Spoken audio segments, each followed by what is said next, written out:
Amém, irmãos? Espero que os irmãos estejam bem, estejam em paz. Como de costume, vamos estar salmodiando. Hoje no Salmo 119, o maior capítulo da Bíblia. A partir do versículo 161. Diz assim a palavra do Senhor: Príncipes me perseguiram sem causa, mas o meu coração temeu a tua palavra. Folgo com a tua palavra, como aquele que acha um grande despojo. Abomino e odeio a mentira, mas amo a tua lei. 7 vezes no dia te louvo pelos juízos da tua justiça. Muita paz têm os que amam a tua lei, e para eles não há tropeço. Senhor, tenho esperado na tua salvação e tenho cumprido os teus mandamentos. A minha alma tem observado os teus testemunhos. Amo-os excessivamente. Tenho observado os teus preceitos e os teus testemunhos, porque todos os meus caminhos estão diante de ti. Chegue a ti o meu clamor, ó Senhor.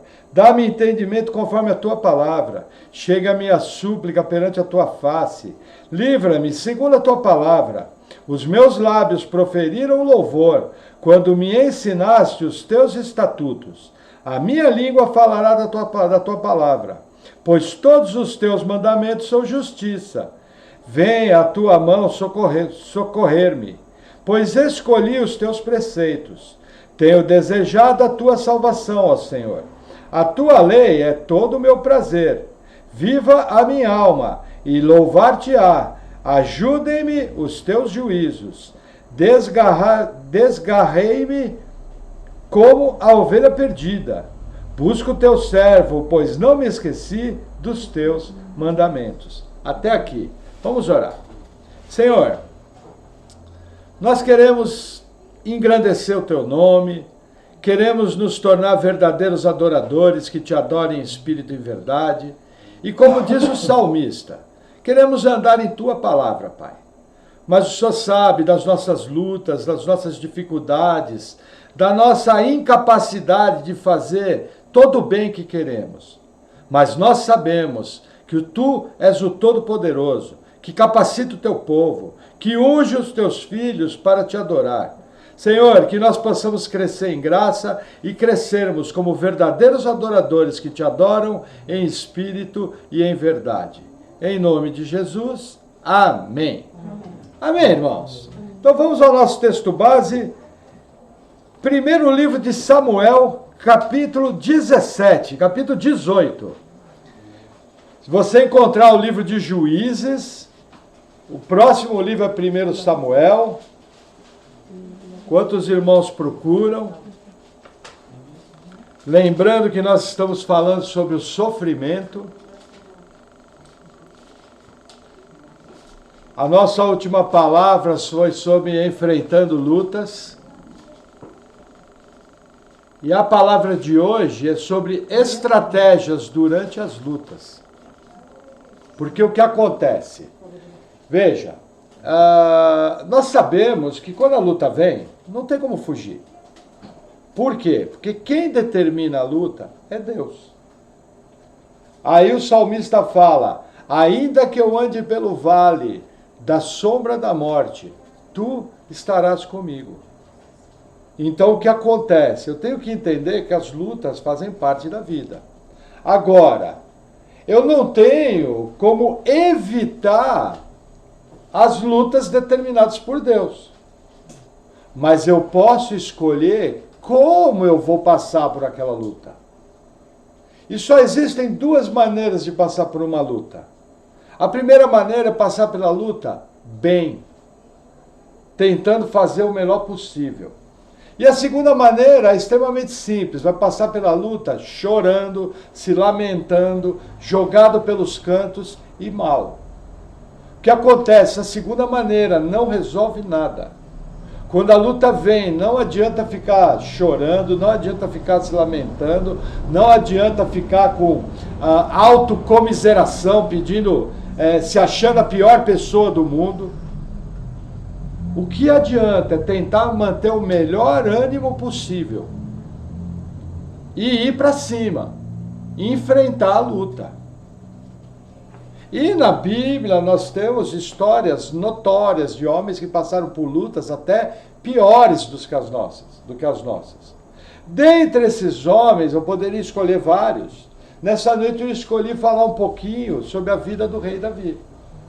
Entendeu? O rei Davi foi um grande rei em Israel. Ele reinou 7 anos em Hebrom, reinou 33 anos em Jerusalém com o Reino Unido. Talvez foi o rei mais glorificado, mais conhecido.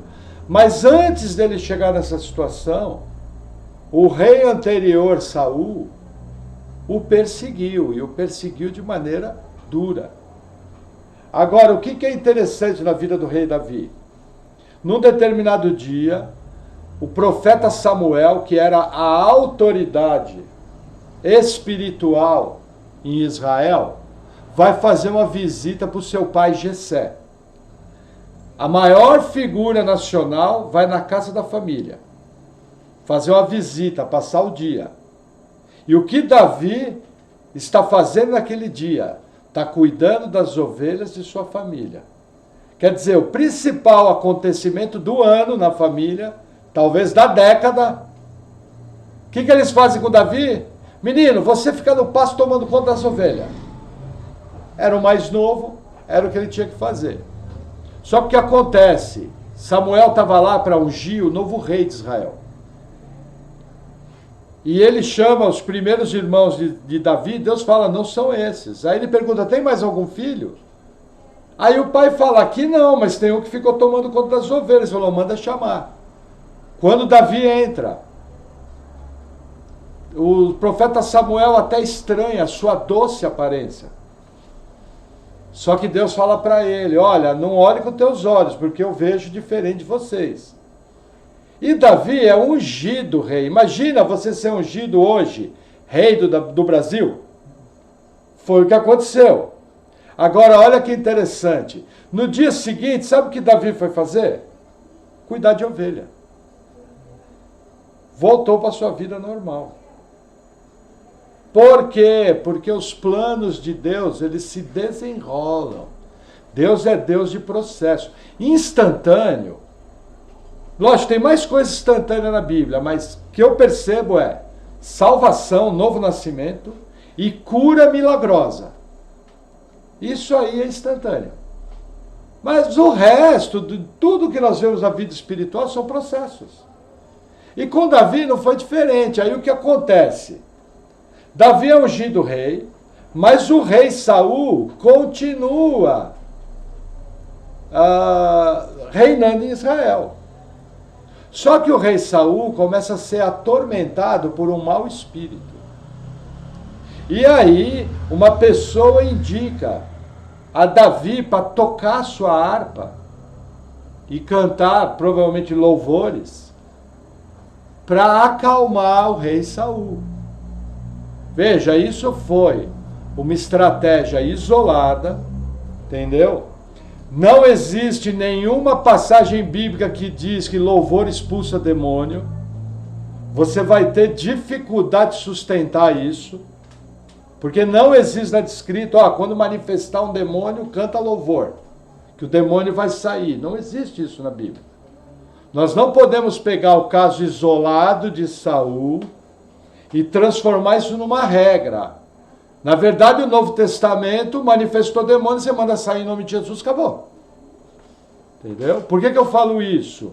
Porque hoje em dia, na igreja evangélica, tem muito misticismo em relação ao louvor.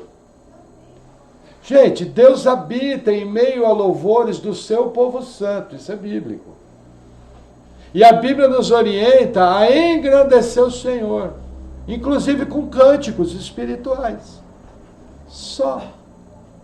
O que já é uma grande coisa se você estiver fazendo isso em espírito e em verdade.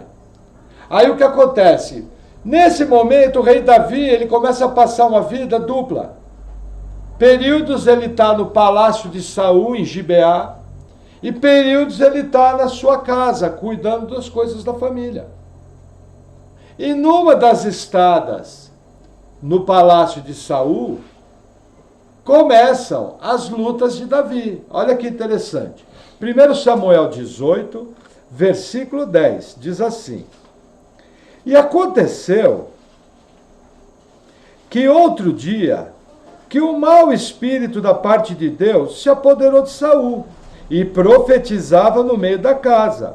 E Davi tocava a harpa com a sua mão, como nos outros dias. Saul, porém, tinha na mão uma lança. Vamos fazer uma pausa aqui, muita informação para um versículo só. Primeiro, Davi estava tocando louvores para Saul. Saul tinha na mão uma lança. Quando Davi começa a tocar louvores, o espírito mau se aposta de Saul. Aí o que acontece? Olha que curioso. Saul começa a profetizar pelo poder do mau espírito. Por isso que no Novo Testamento a profecia, o dom de profecia, porque não existem mais profetas, o que existe é dom de profecia. Não existem mais profetas como no início da igreja, nem como Isaías, como Jeremias, não existem, como Samuel. Entendeu? Agora, o dom de profecia existe, só que acontece, a Bíblia orienta o seguinte: primeiro, sem interromper a palavra. Segundo, um fala, se o segundo tiver profecia, ele só fala depois que o primeiro se cala, sem confusão.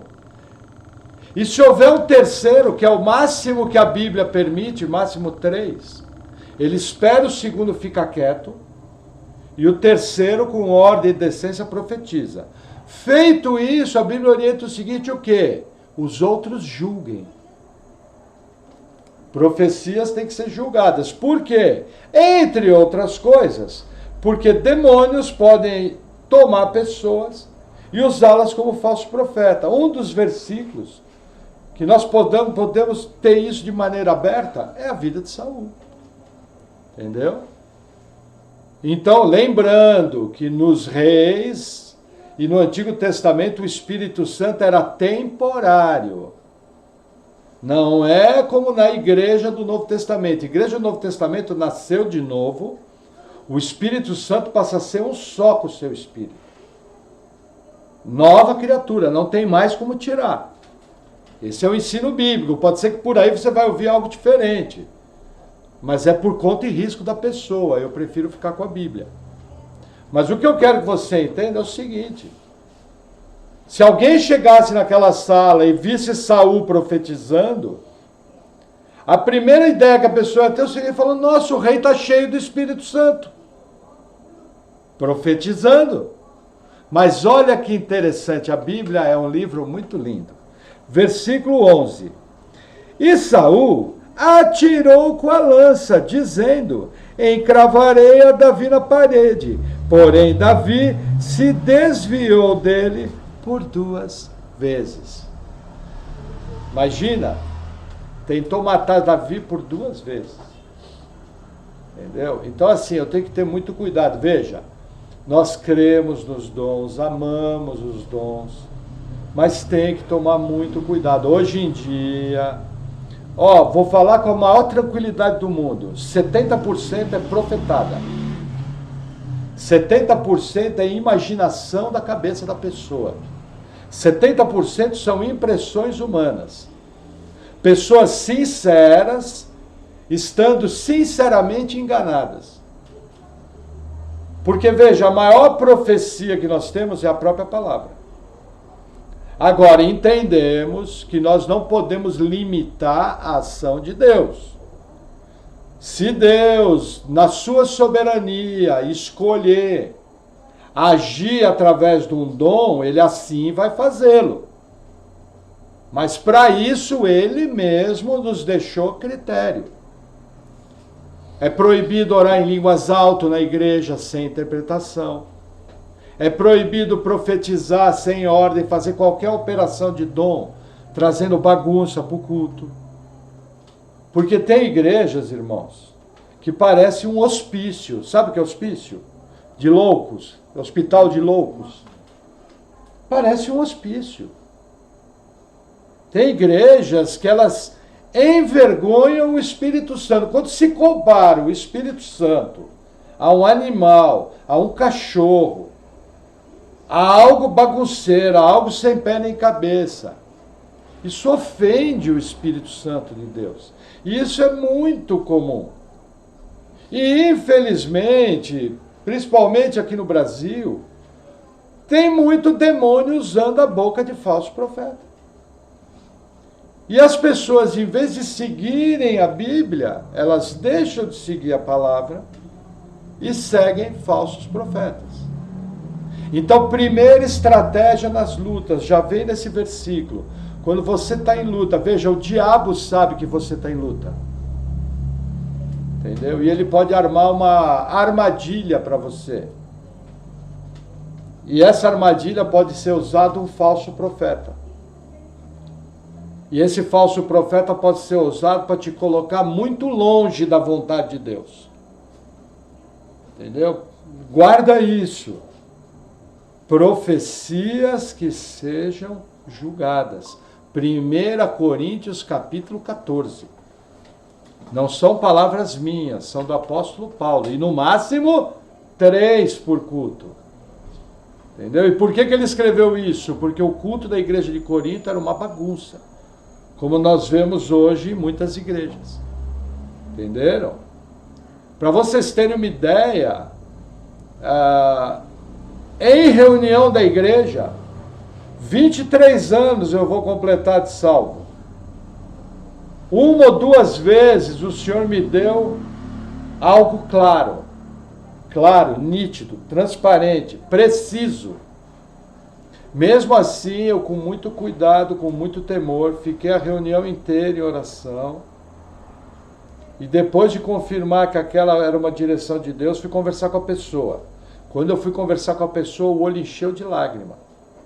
E era uma palavra de consolo. Era uma palavra de força. Aquela irmã, o marido, disse naquele dia que ia sair de casa. E ninguém sabia. E Deus me revelou aquilo. E sem sapatear, sem fazer carnaval, sem fazer sambinha, gospel. Para também não aparecer, porque tem muita gente que gosta de dar uma de profeta. E no culto quem tem que aparecer é Deus, não é você. Duvide de um pastor, de qualquer pessoa que se liga de Deus, que quer aparecer mais do que Deus. Fuja. É espírito de orgulho. Demoníaco. Ninguém precisa saber que você teve uma palavra de Deus. Seu único papel é confirmar se uma direção, falar para a pessoa, orar com a pessoa e julgar aquilo que foi falado pela Bíblia. Porque você pode estar enganado. Entendeu? E ninguém precisa ficar sabendo. Agora o duro é você segurar a sua carne, né? Por que eu estou falando isso? Quando tem luta no Brasil, talvez na Venezuela era assim. As pessoas têm a mania de ficar pulando de igreja em igreja, de igreja em igreja, procurando uma profecia que vai dizer que ela vai sair da luta. Gente, não adianta. Você só vai sair da luta quando Deus estiver completado o propósito daquela luta. Antes de completar tudo aquilo que Deus quer fazer, você não vai sair da luta. Não adianta espernear, não adianta fazer biquinho, não adianta buscar profeta. Vou falar para você, você vai ficar até pior. Porque você só sai daquilo quando Deus tirar. Deus colocou, Deus tira. Amém? Agora, para puxar o fio da meada, imagina Davi. Foi convidado para tocar para o rei, maior alegria. Estava na corte, no governo. E aí o próprio rei tenta matar ele 2 vezes. Agora, aqui surge uma característica de Davi, ele era um rapazinho. Aproximadamente, aquele devia ter em torno de 16, 17 anos. Saul era um homem do tamanho dessa porta aqui. Porque ele sobressaía de todo mundo, dos ombros para cima. Você pega a altura mediana do povo, 1,75, dos ombros para cima, Saul tinha quase 2 metros. E Davi franzinho. Tentou matar Davi 2 vezes, numa sala. com uma lança de pelo menos 2 metros. Uma lança tem 2 metros. E Davi escapou 2 vezes. Sabe por quê? Porque Davi não era bobo. Davi era um camarada que andava preparado. Já pensou se Saul fica endemoniado? E Davi fala, eu profetizo em nome de Jesus que a lança não vai me acertar. Eu não aceito em nome de Jesus. Não é assim. Não, primeiro eu pulo fora, ele crava a lança na parede, depois eu converso. Estou andando na rua. Tem uma pessoa estranha, suspeita, veio uma incomodação, eu viro as costas, viro e vou para o outro lado. Ah, mas você pode ter enganado, beleza, mas pelo menos vou errar pelo excesso. Não vou errar por ser omisso. Eu primeiro corro, depois olho. Entendeu? Aprenda isso. Eu lembro quando eu comecei a namorar com a irmã Paula, nós estávamos numa lanchonete, de repente surgiu uma muvuca. Muvuca é uma confusão. Aí, a Paula já pegou na minha mão e foi saindo para fora da lanchonete. Falei, calma. Ela falou, não, vambora. Aí eu segui, né? Falei para ela, pô, você tá maluca? Ela falou, não, e se alguém puxa uma arma e dá um tiro? Confusão, a gente fica longe. Foi uma das primeiras coisas que eu aprendi com ela. Gente, olhou, viu que algo tá esquisito? Pica a mula. Sai correndo. Picar a mula é pegar a mula e picar, né? Sai correndo. Irmão, estamos falando é que às vezes tem algumas gírias no Brasil que os irmãos da Venezuela não entendem e não faz sentido, né? Pica a mula. Se falar sai correndo, tudo bem, mas picar a mula como? Vou pegar uma faca e vou picar a mula. Amém? Vamos para mais um texto. Nós vamos agora compartilhar alguns textos e vão estar percebendo a situação e o que Davi fez. E vamos tentar tirar um ensino desses textos, tá bom? Nós vamos voltar no primeiro livro de Samuel, fazendo aquele trabalhinho que nós fazemos versículo a versículo. Hoje é uma noite meio parque de diversões. Vamos correr vários textos de maneira superficial, sem muita profundidade, mas eu creio que a gente vai tirar bastante coisa. Amém? Então vamos agora, 1 Samuel 21. 1 Samuel 21, versículo 7.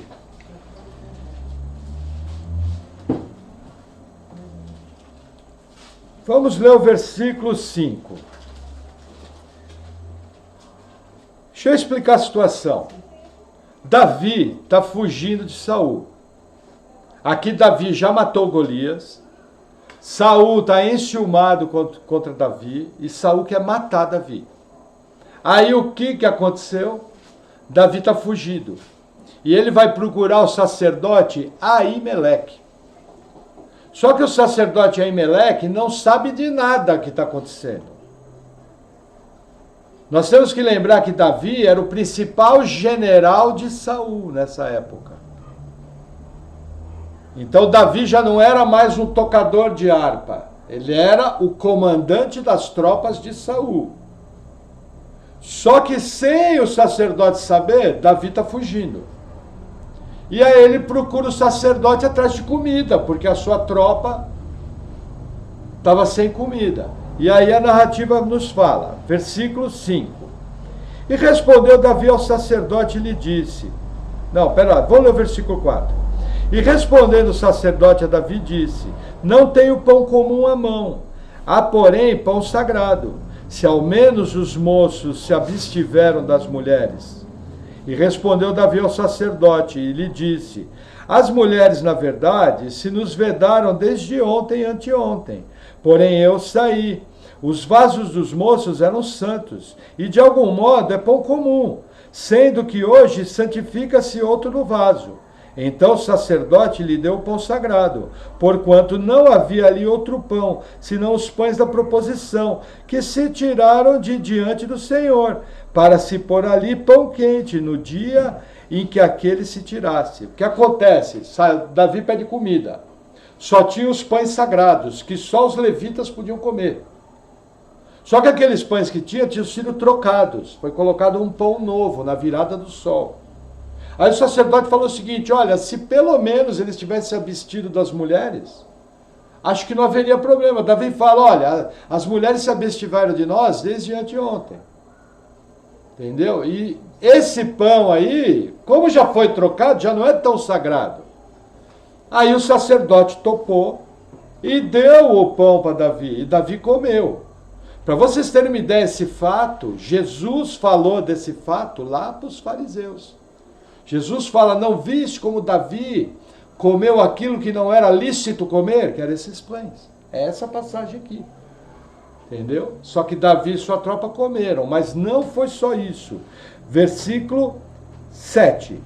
Estava, porém, ali, naquele dia, um dos criados de Saul, detido perante o Senhor, e era o seu nome Doeg, Edomeu, o mais poderoso dos pastores de Saul. E disse Davi a Aimeleque, não tens aqui à mão lança ou espada alguma? Porque não trouxe à mão nem a minha espada, nem as minhas armas, porque o negócio do rei era apressado. E disse o sacerdote, a espada de Golias o filisteu, a quem tu feriste no vale do Carvalho, eis que está aqui envolta num pano de trás do éfode. Se tu a queres tomar, toma-a, porque nenhuma outra há aqui, senão aquela. E disse Davi, não há outra semelhante, dá-ma. O que acontece aqui? Davi mentiu para Aimeleque. Ele não falou que ele estava fugindo de Saul. Aí você fala, nossa, Davi é um mentiroso, né? Tinha que falar a verdade. Mas olha que interessante. Lá naquela sala, tinha um alto funcionário de Saul, o Edomeu Doeg. Se Davi fala que ele estava fugindo de Saul, e Aimeleque ajuda Davi, imediatamente Aimeleque vai ser acusado de traição. E a pena para traição era a morte. Não somente dele, mas dos outros. Olha que interessante, isso aqui deixa muito crente incomodado, porque a Bíblia fala que o pai da mentira é o diabo. Mas alguns teólogos entendem o seguinte, que envolvendo risco de vida, ó, o que eu estou falando, risco de vida, nós temos exemplos bíblicos onde a mentira foi usada e Deus não condenou, por causa da proteção da vida. E faz sentido, é uma questão de valores. O valor de preservação da vida é mais importante do que o valor de falar a verdade sempre. Mas, gente, entenda. Caso de risco de vida. O diabo é o pai da mentira. Percebem? Eu tenho que tomar muito cuidado com as minhas atitudes. Porque tem gente que pega uma passagem como essa e usa como desculpa para mentir. É pecado e pecado sério.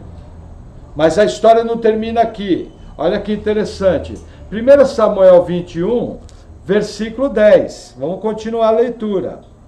E Davi levantou-se e fugiu naquele dia de diante de Saul. E foi a Aquis, rei de Gate. Porém, os criados de Aquis lhe disseram, não é esse Davi, o rei da terra? Não se cantava desde as danças dizendo, Saul feriu seus milhares, porém Davi seus 10 milhares? E Davi considerou essas palavras no seu ânimo e temeu muito diante de Aquis, rei de Gate. Olha que interessante, qual é a situação aqui? Aquis era um rei filisteu. Os filisteus eram inimigos de Israel. Para vocês terem uma ideia, para Davi casar com Mical, que era filha de Saul, ele teve que levar 300 prepúcios de filisteus. Sabe o que é prepúcio? Prepúcio é parte do órgão sexual masculino. Entendeu? Ele teve que pegar 300 filisteus, matá-los e... Agora, você imagina a alegria dos filisteus, o pessoal falando, ó, Davi está vindo aí, e cada filisteu que ele está pegando, ele está matando e está passando a faca. Imagina como Davi era bem recebido. Entenderam a armadilha de Saul?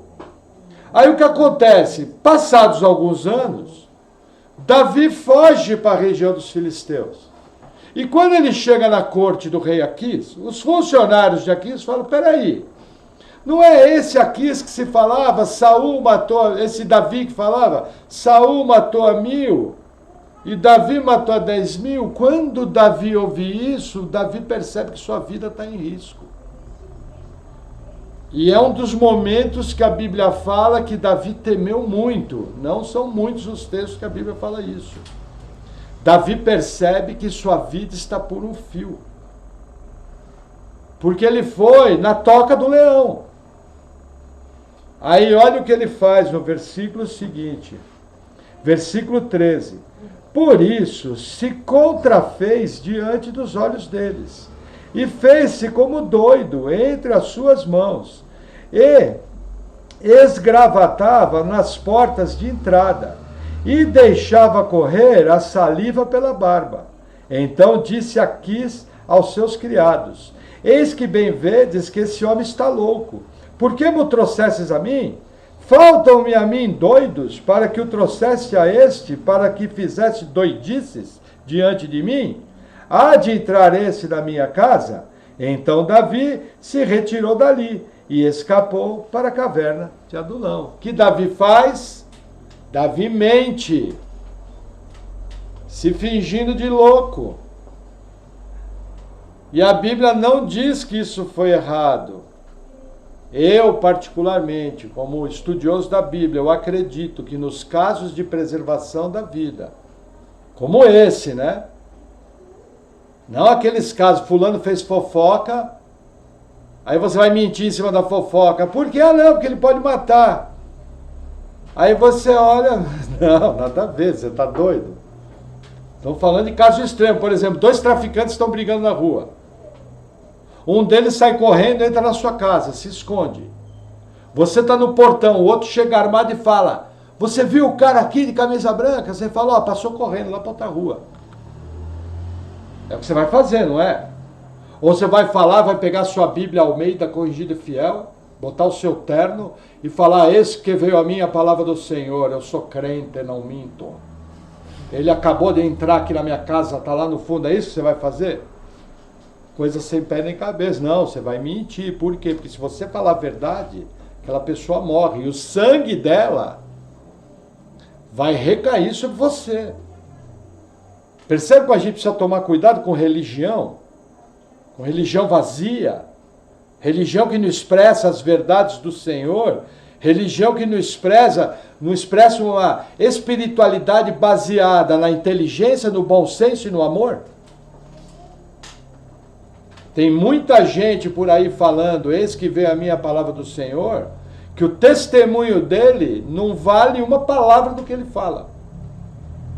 O que ele fala você não escreve, porque não vale nada. É só religião vazia.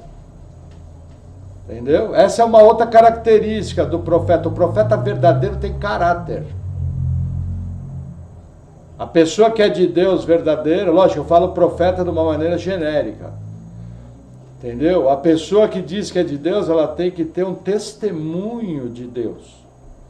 Você tem que ver Deus na honestidade dela.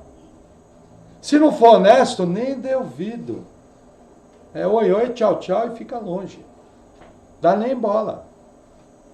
Pode falar na linguagem Almeida, corrigida e fiel, o mais preciso possível, não vai. Reina Valera, pode falar na Reina Valera, não tem problema nenhum. Reina Valera é a versão de espanhol da Bíblia, tradução Reina Valera. Entenderam? Então assim, cuidado. Você vê que Davi mentiu. Segunda estratégia. Olha que interessante. Primeira estratégia, se esquivou. Segunda estratégia foi procurar o sacerdote, não expôs a vida do sacerdote. Usou uma mentira. Terceira estratégia, errada, foi para Aquis, para se livrar teve que falar outra mentira, mas escapou. Deus autorizou ele fugir. E aí para onde ele vai? Caverna de Adulão, vamos lá, 1 Samuel 22:1. Então Davi se retirou dali e escapou para a caverna de Adulão. E ouviram-nos seus irmãos e toda a casa de seu pai, e desceram ali para ter com ele. E ajuntou-se a ele todo homem que se achava em aperto, e todo homem endividado, e todo homem de espírito desgostoso. E ele se fez capitão deles, e eram com ele uns 400 homens. Gente, tem muita coisa para falar aqui, mas vamos devagar. Veja, por que uma caverna? Melhor lugar para se esconder do sol, caverna. Melhor lugar para abrigo à noite, caverna, porque no deserto é assim, 50 graus de dia, -2, -5 à noite. Só não neva no deserto porque não tem umidade. Não tem nem orvalho, senão batia geada. Entendeu? Desertos são secos. Então, olha a estratégia prática de Davi. Vou para uma caverna. Segunda estratégia, sua família, assim que fica sabendo disso, foge para lá. Se o seu filho, de herói nacional, se transformasse no inimigo público número 1, você ia ficar dando moleza?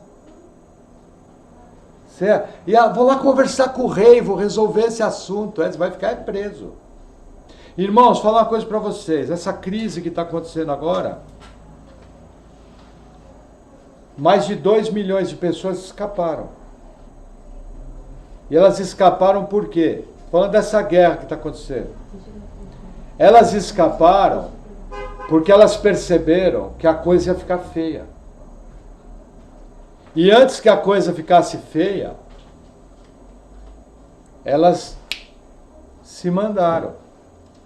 O que está acontecendo agora? Agora muitos não estão conseguindo sair. Alguns estão tentando sair, estão indo para a glória. Entendeu?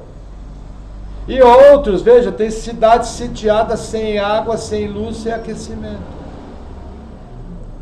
Para vocês terem uma ideia, quando no ano 70 depois de Cristo os romanos começaram a marchar em direção a Jerusalém, o historiador Flávio Joséfo conta que no cerco de Jerusalém nenhum cristão morreu. Isso é o que a história conta, não sabemos se é exato assim. Por quê? Porque eles se refugiaram na cidade de Pela. E por que eles se refugiaram? Eles lembraram da profecia de Jesus 30 anos atrás, falando daquele momento. E eles escaparam antes que os romanos chegassem. Só para vocês terem uma ideia, dentro de Jerusalém se comia bebê. As mães ficavam esperando a criança morrer para comer. Vocês têm uma ideia do tamanho do cerco. O que eu estou querendo dizer, gente? No tempo que nós estamos vivendo, eu não sei se Jesus vai voltar agora. Sabe? Mas eu fico olhando o comportamento dos crentes. Primeira coisa, confia numa mídia mentirosa. 100%. Isso é loucura. Segunda coisa, no nosso país acabaram com a educação. Ao acabar com a educação, as pessoas não estão mais pensando. As pessoas não têm mais espírito crítico. As pessoas não param para avaliar as situações com calma, que os antigos faziam muito bem. Os antigos não tinham 10% do estudo, mas eles eram extremamente inteligentes. Faziam besteira, não estou querendo coisa. Mas vai encostar na família para ver se o cara não tinha sumido antes. O que eu quero dizer, gente? Se você não tiver espírito crítico, vida de oração, discernimento vindo da parte de Deus e julgar todas as coisas, você vai fazer a barba do anticristo. Vai trabalhar lá no escritório dele fazendo a barba do anticristo, vai achar que está tudo bem. Vocês estão entendendo o que eu estou falando? É uma figura. Isso vai acontecer com mais de 80% da igreja. Porque abriu mão de pensar, abriu mão de avaliar, abriu mão de se prevenir. A coisa vem feia no mundo há 2 anos. E não vai melhorar, vai piorar. Acorda, está na Bíblia. Não sou eu que estou falando, é Jesus Cristo e o apóstolo João. Tem gente planejando viagem para o Nordeste. Sendo que tinha que estar pagando conta, saldando cartão de crédito, abastecendo sua casa, cortando gasto. Nós não sabemos o que vai acontecer. Entendeu? Tem um monte de milionários aí do mundo querendo mudar o mundo. E não estão querendo mudar o mundo para melhor. Estão querendo mudar o mundo para pior. Entendeu? Existe um grupo trabalhando ao contrário? Sim. Todas as coisas acontecem segundo permissão de Deus? Sim. A Bíblia fala do momento onde vai haver o que nós chamamos de nova ordem mundial? Sim. Mas vocês querem uma ideia? Semana passada, na Globo e na CNN, e em mais uma emissora nacional, quando o repórter estava falando, aqueles programas, aqueles jornais, né? Na tarjeta embaixo estava falando assim, como foi o primeiro dia da nova ordem mundial. Você viu isso? Não. Quem viu isso na TV? Eu também não assisto, mas chegou na minha mão. Gente, estava escrito debaixo da sua barba. E você não viu o primeiro dia da nova ordem mundial. Sabe em quantos países foi a mesma manchete? Mais de 12 eu contei. Brasil, várias televisões, Itália, Canadá, Estados Unidos, França, Dinamarca, Noruega, eu vi a tarjeta. Entendeu?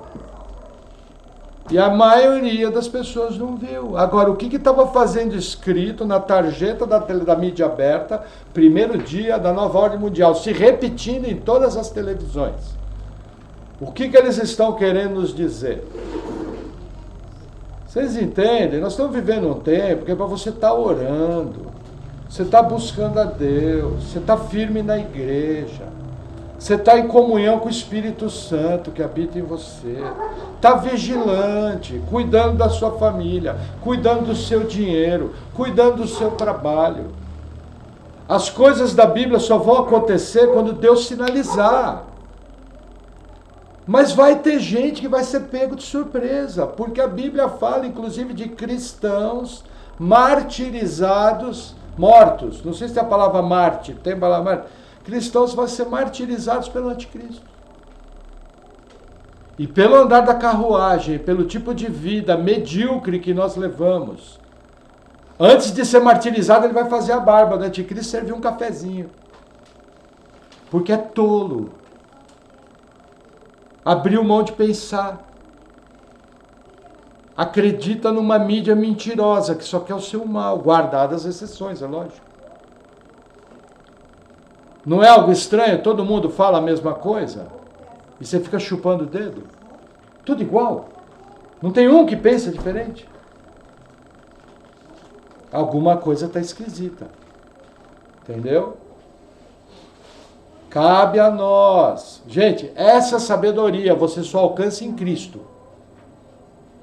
Mas nós percebemos na Bíblia que tiveram pessoas que elas não eram assim cristãs e escaparam. Por exemplo, quando Moisés saiu do Egito, junto com ele foi um monte de egípcio.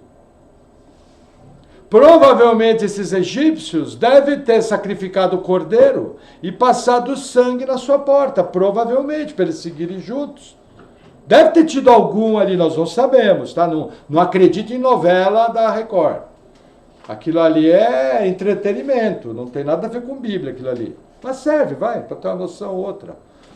Fala do José e fala do Egito, é bem bíblico, entendeu? Mas assim, deve ter tido gente que percebeu, tem coisa errada. 9 pestes, cumpriu as 9, aí a 10ª vai morrer todo primogênito, o que eu vou fazer? Vou tomar uma Coca-Cola e um sorvete. E amanhã eu vou enterrar meu filho. É isso que ia fazer? Não, a pessoa de bom senso. Entendeu? O que eu estou querendo dizer para vocês, o intento dessa palavra é que você tenha estratégias, que você tenha discernimento, que você não seja bobo, que você não seja pego de surpresa. Existe uma área chamada sobrevivencialismo, que cresceu muito no Brasil. Gente, tem ímpio que não sabe nem quem é Jesus Cristo, que está se preparando mais que os crentes. Agora, tem muito crente que percebeu que existe coisa errada, que está cuidando da sua casa, está cuidando de não fazer dívida, está cuidando de trabalhar, está fugindo de problema. Está se prevenindo, se puder guarda um dinheirinho. E por que nós não guardamos dinheirinho? A gente não guarda dinheirinho porque gasta mais do que tem. Isso também é pecado, porque vai contra o contentamento. Quem disse que você precisa daquele celular última geração? Você precisa de uma estratégia para cuidar bem da sua família. E não faltar dinheiro. Alguém ficou doente, faltou dinheiro. Ó, gente, guarda o que eu estou falando aqui, falando com bom senso.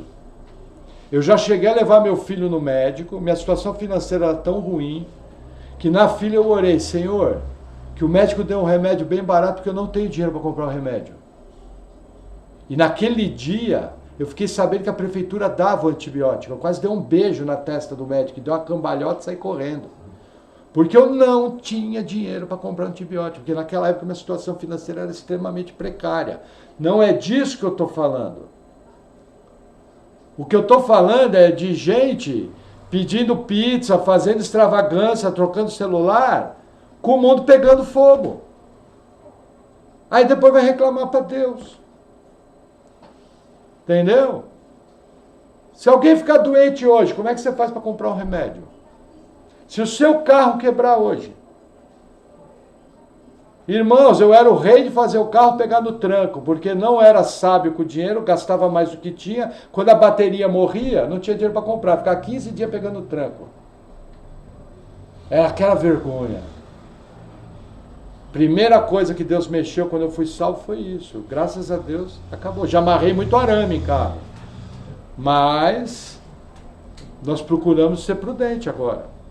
Você hoje está debaixo da guarda da igreja, da pregação bíblica e do poder do Espírito Santo. Isso aí é para ser usado em inteligência, sabedoria e estratégia. Senão não adianta nada eu me virar aqui que nem 3x8, avisar e você não fazer nada. Se movimente, faça algo que está ao seu alcance. Seja sábio. Ah, pastor, eu não posso, então faça o principal, ore, jejue e busque a Deus. Porque aí está na mão de quem pode resolver. Mas são duas coisas diferentes. Uma coisa é a parte espiritual, outra coisa é a parte prática. Nós estamos vendo aqui a parte prática. Fugiu para a caverna. Só que aí o que acontece, olha que interessante. 1 Samuel 22, 8. Ó. Vamos ler o 7. Então disse Saul a todos os seus criados que estavam com ele: ouvi, peço-vos, filhos de Benjamim, dar-vos-á também o filho de Jessé, a todos vós, terras e vinhas, e far-vos-á a todos os capitães de milhares e capitães de centenas, para que todos vós tenhais conspirado contra mim. E ninguém há que me dê aviso de que meu filho tem feito aliança com o filho de Jessé, que é o Davi. E nenhum dentre vós há que se doa de mim, e me participe, pois meu filho tem contra mim sublevado a meu servo, para me armar ciladas, como se vê nesse dia. O que Saul está falando? Pô, não tem um aqui para me dizer o que Davi está fazendo? É o que Saul está falando. Aí olha quem levanta na roda. Versículo 9. Então respondeu Doeg o Edomeu, que também estava com os criados de Saul, e disse: viu o filho de Jessé chegar a Nobe, a Aimeleque, filho de Aitube, o qual consultou por ele ao Senhor, e lhe deu mantimento, e lhe deu também a espada de Golias, o filisteu. Então o rei mandou chamar Aimeleque, sacerdote do filho de Aitube, e a toda a casa de seu pai, os sacerdotes que estavam em Nobe. E todos eles vieram ao rei. Olha que interessante. Davi mentiu por quê? Para proteger a vida de Aimeleque. Só que aí Doeg, que era um cara maligno, e normalmente os filhos de Belial são espertos, ele guardou aquela informação para usar ao seu favor. E quando ele está na roda do rei, que o rei reclama, ele fala: olha, eu vi Davi na casa do Aimeleque. Sabe a encrenca de duas pernas? Aquelas pessoas que são levantadas só para nos prejudicar. Elas existem, são reais, têm nome e estão mais próximas de você do que você pensa. Cuidado com quem está do seu lado, cuidado com quem entra na sua casa, cuidado com quem você tem relacionamento. O mal está ao seu lado e você às vezes não está percebendo. Está lá fazendo a barba do anticristo. Aí fala para o mal sentar: agora sai daí, anticristo, senta aí que eu vou fazer a sua. Seja esperto. Vamos seguir. Versículo 12. E disse Saul: ouve-te, peço, filho de Aitube. E ele disse: eis-me aqui, senhor meu. Então lhe disse Saul: por que conspiraste contra mim, tu e o filho de Jessé? Pois deste-lhe pão e espada, e consultaste por ele a Deus, para que se levantasse contra mim, a armar-me ciladas, como se vê nesse dia. E respondeu Aimeleque ao rei e disse: e quem entre todos os teus criados há tão fiel como Davi, o genro do rei, pronto na sua obediência e honrado na tua casa? Comecei porventura hoje a consultar por ele a Deus? Longe de mim tal, não impute o rei coisa nenhuma a teu servo, nem a toda a casa de meu pai, pois o teu servo não soube nada de tudo isso, nem muito, nem pouco. 16. Porém o rei disse: Aimeleque morrerá certamente, tu e toda a casa do seu pai. O que acontece? Aimeleque fala a verdade, fala: não sabia de nada. É a primeira vez que eu mandei sortes, consultei a Deus. Davi não, ele é o principal funcionário teu. Só que Saul está endemoniado. De certo tu morrerás. E aí Saul fala para os homens: ó, mata ele e todos os sacerdotes. Nenhum dos homens quis fazer. Aí Doeg, que não era israelita, não era judeu, ele era edomeu, ele arremete contra os sacerdotes e mata todos eles.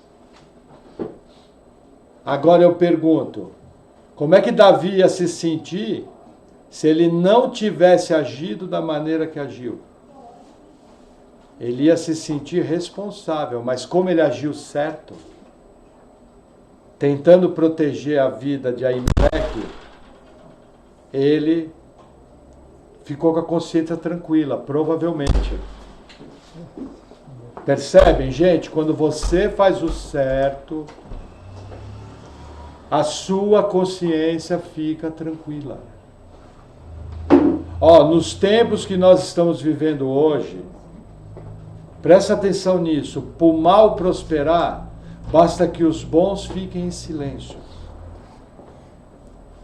Continua ficando quieto, e a coisa continuar do jeito que estão querendo fazer, e me dá 10 anos para ver onde sua vida vai estar.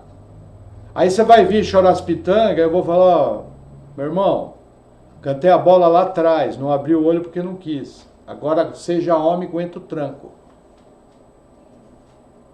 Nós temos aqui 2 famílias na igreja que vêm de um país onde as pessoas não têm onde comer. E tudo isso teve um começo. E o povo não vigiou. Para vocês terem uma ideia, hoje, os agricultores argentinos não estão colhendo a sua safra. Porque o governo colocou um imposto de 73%, não vale a pena colher. Vocês sabem quem é o maior exportador de trigo para o Brasil? A Argentina. Sabe o que vai acontecer com o seu pãozinho? Coisa mais linda. aquela coisinha fofa, crocante, vai triplicar de preço. E eu tô rindo porque eu sou bobo, porque eu não devia rir. Percebe do que eu tô falando? Tá aí. Aí eu pergunto, na mídia, você viu uma linha dessa notícia? Chegou a ver? No Globo Rural. Ó, ainda tem alguém responsável lá. Você vê? Mas é algo que eu tenho que pensar, falar, peraí. Trigo, pão, pãozinho com mortadela, coisa mais linda. Sabe? Mas você vê aqui o que acontece. Mesmo Davi sendo prudente, todos os sacerdotes foram mortos. Todos. Só que sempre Deus tem um dedinho. Quer ver que interessante? Versículo 20 do capítulo 22. Porém escapou um dos filhos de Aimeleque, filho de Aitube, cujo nome era Abiatar, o qual fugiu para Davi. E Abiatar anunciou a Davi que Saul tinha matado os sacerdotes do Senhor. Então Davi disse a Abiatar: bem sabia eu naquele dia que, estando ali Doeg, o edomeu, não deixaria de denunciar a Saul. Eu dei ocasião contra todas as almas da casa de teu pai. Fica comigo, não temas, porque quem procura a minha morte também procurará a tua, pois estarás salvo comigo. O que acontece? Veja, por que Abiatar escapou? Primeiro, Deus. Quem livrou a vida de Abiatar? Deus. Agora eu pergunto, foi que nem o arrebatamento de Filipe, que foi arrebatado de uma cidade para outra? Não. Alguma coisa esse Abiatar fez que ele conseguiu fugir. Alguma estratégia ele teve, algum caminho ele pegou, alguma coisa ele fez lá dentro, que ele conseguiu fugir. Novamente, nós temos aqui o quê? Uma estratégia que funcionou. Percebem? Como eu tenho... Gente, ó, falar uma coisa para vocês. É muito interessante isso. A maioria dos sobrevivencialistas, o máximo deles acredita em Deus, como qualquer pessoa comum. Mas muitos deles enxergam a Bíblia como o maior livro de sobrevivência da história humana. E quando a gente começa a perceber essas histórias, os nossos irmãos tiveram cada situação difícil, a qual cada um teve estratégias vindas da parte de Deus para poder escapar nos momentos difíceis. Não foram... Teve estratégia que teve anjo? Teve. Teve estratégia que teve milagre? Sim. Mas a grande maioria das estratégias bíblicas foram naturais. Veja, a Bíblia não fala... Ó, a Bíblia nos ensina que nós temos segurança e salvação. Isso é uma verdade. Legal. Só que ela tem um monte de versículo falando para você perseverar, para você permanecer no caminho, para você vigiar, para você desenvolver sua fé. Por que será? Porque é a ferramenta que Deus vai usar para te manter no caminho. Aí vai lá o crente, não tem como quem preocupar, uma vez salvo, sempre salvo. Ah, legal, você vai chegar mais rápido no inferno do que você pensa. Porque só de você pensar assim já mostra que você não é salvo. Porque o salvo, mesmo sabendo que tem segurança e salvação, ele teme. E ele não anda de qualquer jeito. Ele fala, você é maluco? Não sou bobo. Percebe? Esse homem escapou. Aí dá tempo de contar mais uma historinha. Eu tinha separado mais 14, mas não vai dar tempo. É bom que se eu quiser ficar pronta a próxima palavra já. Mas eu não gosto. O pastor tem que trabalhar na palavra. O pastor tem que ser esforçado. Vamos lá. 1 Samuel 23. Versículo 14.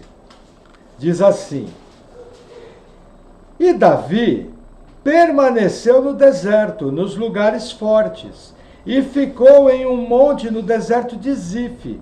E Saul o buscava todos os dias, porém Deus não o entregou na sua mão. Vendo, pois, Davi que Saul saía à busca da sua vida, permaneceu no deserto de Zife. num bosque. Vamos fazer uma pausa aqui. Veja, Davi percebeu que num determinado momento a caverna não era segura. Aí para onde ele foge? Para o rio Amazonas. Não, para um deserto. Deserto não tem água, deserto não tem comida, e ele tinha no mínimo 400 homens com as suas famílias. Aí ele fica num bosque. Como é que se alimenta 400 homens e suas famílias num bosque no meio do deserto? Alguém pode me dizer? Vou responder em venezuelano. Ah, pastor, eu sei. É só chamar Jesus, multiplicar os pães e os peixes. É, mais ou menos assim, você acabou de acertar. Eu pergunto, como é que eles alimentaram esse povo ali? Vou te dar duas respostas. Primeiro, eles tinham rebanho. Segundo, eles caçaram. Só que você vai caçar o que no deserto? Cobra e escorpião. E algum corvo que passa voando que eles não podiam comer. Era alimento impuro. Provavelmente a primeira resposta é a verdadeira. Eles tinham rebanhos. Estavam prevenidos. Tinha um pacote de arroz, um pacote de açúcar, 2 pacotes de feijão, 3 latas de sardinha, 2 leite condensado, creme de leite, Nescau para as crianças, bolacha. Entenderam? E aí o crente fica correndo atrás de não sei o quê. E aí o que é pior, olha o que vai acontecer, eu anotei aqui. Era lá. Mesmo capítulo 26, versículo 19. Olha o que diz. Então subiram, capítulo 23, 19, fica no mesmo capítulo. Ó, então subiram os zifeus a Saul, a Gibeá, dizendo: não se escondeu Davi entre nós, nos lugares fortes do bosque, no outeiro de Aquilá, que está à mão direita de Gesimon? Agora, pois, ó rei, apressadamente desce conforme todo o desejo da tua alma. A nós cumpre entregá-lo nas mãos do rei. Então disse Saul: bendito sejais vós do Senhor, porque vos compadecestes de mim. O que aconteceu? Novamente, filhos de Belial deduraram Davi, entregaram Davi, delataram Davi para morrer. Aonde eles estavam? Do lado de Davi. Eles eram zifeus, eram da mesma região. Lembra que eu falo que muitas vezes o inimigo está do seu lado? E você não... Gente, ó, presta atenção. Você não pode ser aquela pessoa desconfiada o tempo todo. Senão você vai errar. Eu não quero que você se transforme naquela pessoa que desconfia de tudo. Eu só não quero que você seja bobo. Entendeu? Ó, eu trabalho com o mercado cristão há 23 anos. A pessoa dizer para mim que é crente não quer dizer nada. Vou num cliente, ele fala que é crente. Tecnicamente, para mim não quer dizer nada. Converso de Bíblia. Que legal, irmão. Onde é que o irmão congrega? Não sei o quê. Mas não mexe na minha carteira. Aqui não. Quando eu batizei, botei ela para fora. Assim, não, tô brincando. Eu nunca, graças a Deus, nunca tive esse problema. Entendeu? Mas não encosta aqui. Porque para colocar dinheiro aqui é suado. Já botei minha vida em risco, do lado de carreta, 120 por hora. Que se a moto cai, passa por cima de mim e me mata. E não foi uma, não foi duas. Foram quase 300 mil quilômetros em cima de uma moto para sustentar os filhos. Debaixo de chuva, debaixo de geada, tomando fechada de carro. Entendeu? Aí eu vou entregar pro cara. O que você acha que acontecia quando o pessoal de Jerusalém chegava nos 12 discípulos? O que Judas Iscariotes falava? Ah, sou crente, eu ando com ele faz 3 anos. E aí o que acontecia com o dinheiro que caía na bolsa? Ele roubava. O que Judas era? Discípulo de Jesus, membro da igreja lá de Jesus. Entenderam o que eu estou falando? Está na Bíblia, gente. Deixa de ser bobo, acorda. Está na Bíblia, nós pegamos aqui meia dúzia de linha, 2 traições, uma tentativa de morte, uma tentativa de homicídio do líder da nação, acorda. A vida não é o mar de rosa que você pensa que é. Como eu estou falando, vou falar de novo, uma das aplicações dessa noite, o mundo está pegando fogo. E você está fazendo o quê para preservar você e sua família? Sem se preocupar com apocalipse, essas coisas. Estou falando do ponto de vista natural. Sabe? Era momento de você estar procurando 4 empregos. E guardar 5 salários. E o seu armário está tão cheio de compra que você tinha que empurrar com o pé para entrar para dentro, assim. Tanque de gasolina do carro cheio, manutenção do carro feita. Entendeu? É uma coisa que nós estamos passando. Gente, se estoura agora a terceira guerra. O que vocês acham que vai acontecer? Ah, pastor, eu vou decretar que não vai estourar a guerra. Ah, tá bom. Eles vão pegar você pelas calças e jogar no primeiro navio para a Europa.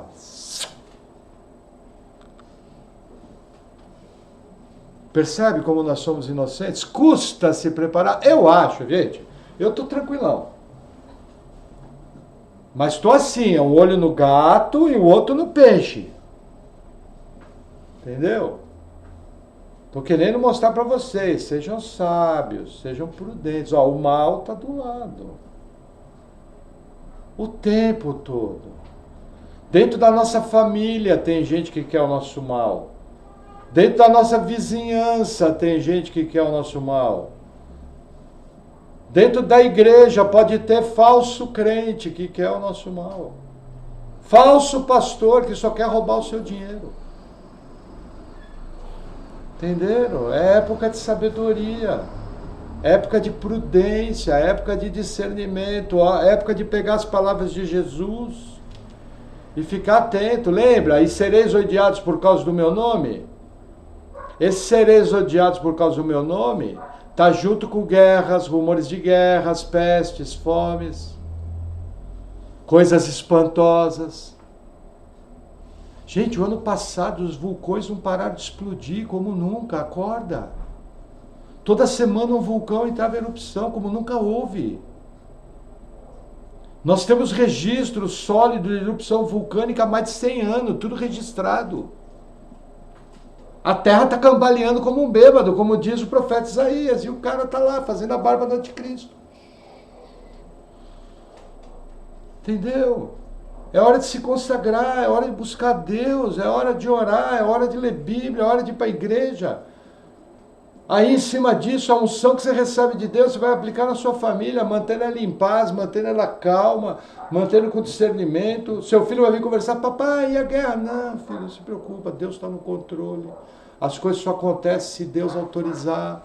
Nós somos filhos de Deus. Mas, ó, deixa eu te falar. Agora é a hora da gente cuidar das coisas aqui de casa. Não podemos desperdiçar nada. É hora de você tomar um banho mais rápido.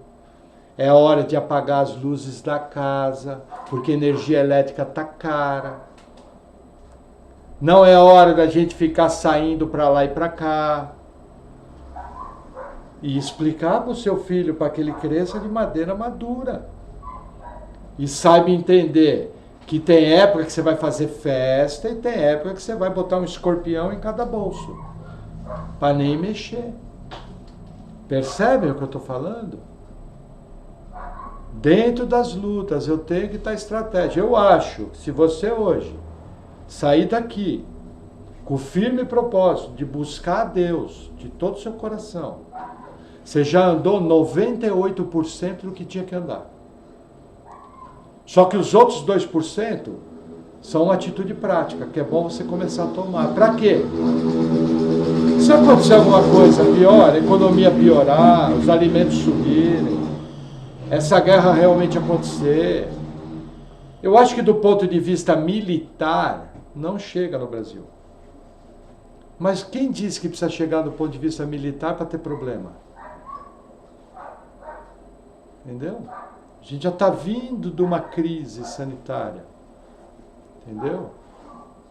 Então é momento o quê? De prudência, de sabedoria, de estratégia, de consagração a Deus. Porque os dias são maus. Agora, de acordo com a soberania de Deus, esses dias vão passar. Ou, a melhor notícia, logo, logo nós vamos estar com o Senhor.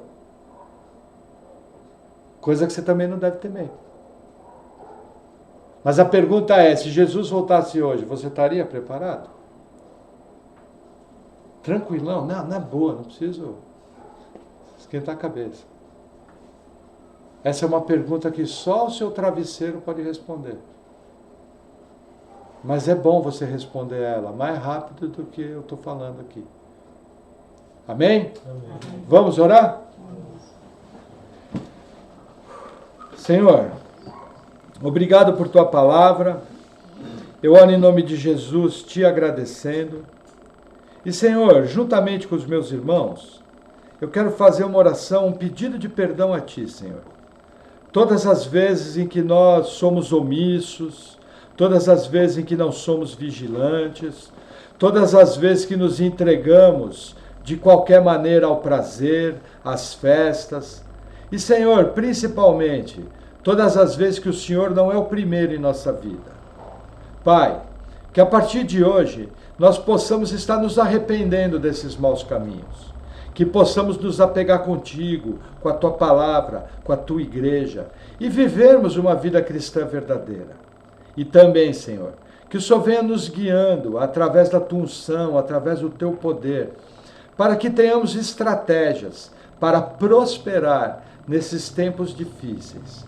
Não permita, Senhor, que nós tenhamos pânico, não permita, Senhor, que sejamos omissos, e nos dá, Senhor, uma cabeça que pensa, uma cabeça que faz uma crítica, que nós não sejamos vítimas de homens maus, que querem o nosso fim, que querem a nossa tristeza, mas ao contrário, que debaixo do teu poder nós possamos estar sendo protegidos de todas essas coisas. Nós oramos isso em nome de Jesus.